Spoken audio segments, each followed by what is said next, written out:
So, how are you doing, Yash? Yeah, thank you, Shravan. I'm doing quite good. How are things on your side? Good, good, good. So, working on our project today. What I wanted to discuss with you is actually Mhm. not about Bitcoin, but about an altcoin called Zcash. Okay. So, Zcash actually, if you look at it, I was just going through it the other day, and it just popped up in my research. And Zcash has Yeah, I don't know what the cryptocurrency is, but like talking from the price point of view, Zcash is ranked around 20th on coin market cap with terms of volume, in terms of the market cap, which is currently at 5.5 billion, which is decent for cryptocurrency. And if you look at the price, it has gone up from $50 back in October, and it has gone up from $50 to almost by mid of November it went to $700. So that's a crazy, crazy return of 1400% in a month. And then post that also it has come down, and but still at $350, which is like still a good 700% if you are not able to cash in. So like just wanted to understand from you what Zcash is actually. Okay.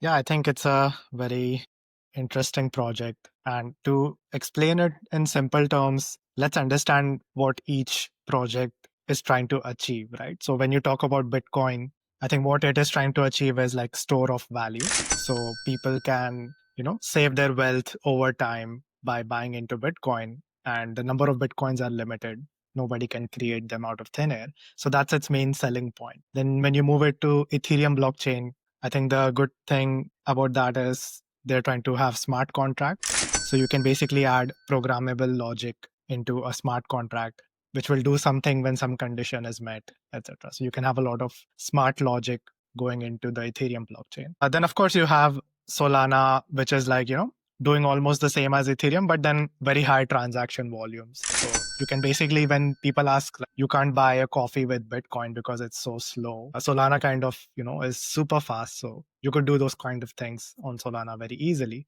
Of course, you can do these kind of things in a layer 2 Bitcoin or Ethereum blockchain as well. Then I think we have this interesting project called Zcash. So I think what Zcash is trying to achieve is basically privacy, right? So as it so happens, blockchains are completely transparent, right? So if you want to buy, I don't know, a watch from me or a bicycle from me, and you pay me using Bitcoin, I can see your wallet's entire transaction history. So I can know, oh, you actually maybe send 5 Bitcoin to some, I don't know, real estate agent or something like that, right? So all these kind of things which are already, we take it for granted that, this is private information when we use traditional finance like banks, etc., is suddenly getting exposed to the public when you use a public blockchain like Bitcoin. So yeah, Zcash is basically privacy oriented blockchain, and they're trying to achieve this using something called zero knowledge proofs. And to explain it in simple terms, basically what blockchains are trying to do is like solve the double send problem, right? Like, let's say you send money to me, but at the same time you send money to someone else, whereas you don't have that much balance in your bank account, right? So this is kind of like the double send spend problem which we have, and blockchains solve this very beautifully with all the proof of work, etc. And basically what zero knowledge proofs are trying to do is you don't need to actually show your bank balance, or you don't need to prove that you have this balance, but you can still use that balance and you can still spend your Zcash to buy a coffee or to send it to me or to send it to anybody else. And when that transaction gets logged into the blockchain ledger, who is the sender, who is the receiver, what is the amount, these kind of things are kind of hidden away and encrypted. So I can receive it successfully from you. You can send it successfully to me. And we both will have like maybe the viewing key to kind of understand that this transaction is coming from you for me. But anybody else who is randomly checking the blockchain cannot, see what happened in here. And Zcash is like giving you both the options. You can do a transaction in like a public transaction way, or you can do it like in a shielded transaction way. So you can choose if you want to send something to someone privately, or you want to send something in a public, like disclosable way. So yeah, that's kind of like a very quick explanation of Zcash, zero knowledge proofs. Like another more easier to relate example is, let's say you go to a club, dance club, and you want to enter. They check your ID card, and you have to be above 18 years or 20 years of age, right? This way, zero knowledge proof way is like, instead of showing your entire ID card, which has all the private information, your year, name, etc., the entrance ticket gate just gets a notification saying this ID card is valid and it's above 18 years of age. That's it. No other information is needed. You don't need to share any more extra information. So that's kind of like a zero knowledge proof. So yeah, I think that's Right. my trying to keep it simple explanation. Right, right. So, but then I do have some counter questions for you. Now, Mhm. you said it is private. So that Yeah. brings me to a question where is it, why do you want it to be private? Do you want it to be private so that you can do some kind of an illegal activity, or like why would someone like you or me want our transactions to be private? Sure. I think there are various reasons. And I think the most simple answer is, it's not illegal, and it's nothing like the intention is not to do some illegal activity, right? The intentions can be varied. The simple intention can be that you just want to keep your spending history private, in the sense you don't want to share it with other private companies or other individuals, maybe your relatives, maybe your friends, right? You want to keep that information, which traditional finance already guarantees you, right? Like your bank balance, your transaction history is private to you, until unless you're being considered as a criminal, and then the banks disclose the records to authorities, right? So that is the exceptional case, but the standard is everything is kind of privacy oriented, and its data is never leaked, right? But when we have the blockchains, suddenly transparency became the norm. And I think the most important point to understand is, blockchains are not about transparency, right? Blockchains are all about verifiability. So blockchains, why they are so popular, why we love it, is because things can be verified in an instant, right? It doesn't mean things have to be transparent. So my short answer is, it's not illegal. It's more like a feature. And throughout our blockchain journey, we are like solving one problem at a time. Like right now, the thing we are still stuck on, let's say if we are talking about India, is kind of the legitimization, or how much is it in the gray zone? How easily can you withdraw the Bitcoin to your own wallet? So these kind of things are still being structured in India. Whereas if you look at other countries like the US, they already finished that long time ago. People can own their own Bitcoin.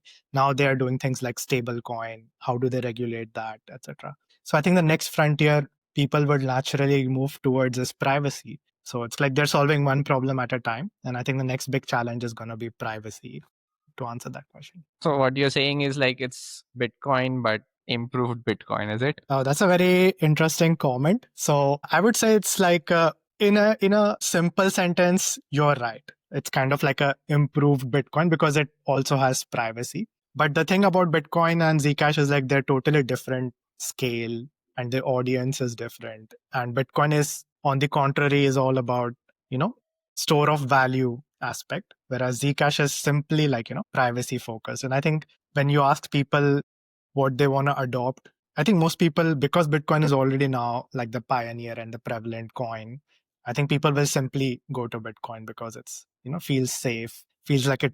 What's the problem they have? The problem is store of value. Things get inflated away. And what's the answer? I think Bitcoin. So they're not so focused about the privacy aspect in that sense. They're more focused on like preserving the value. So yeah. In terms of price, Mm, where do you think Zcash mm. is headed? But Right.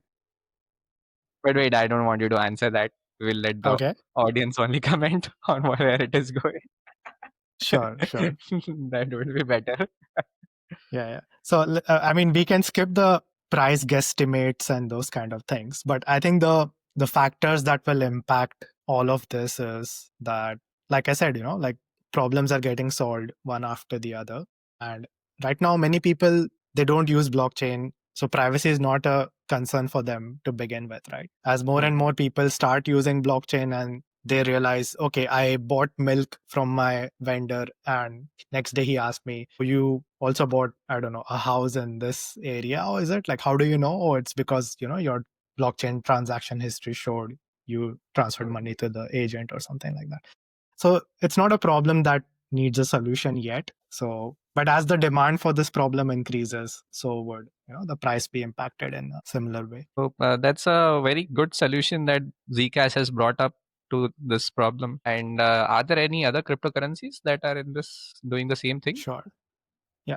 So Zcash is definitely there. Then there is, but like I said, Zcash has two phases, like transparent transactions and shielded transactions. And Zcash kind of guarantees a way that anybody can verify how many Zcash coins are in existence, right? So are there 21 million Zcash coins? Are there 15 million Zcash coins right now in the world? Anybody can verify through the blockchain. But there is an alternate coin called Monero, which is also very privacy focused.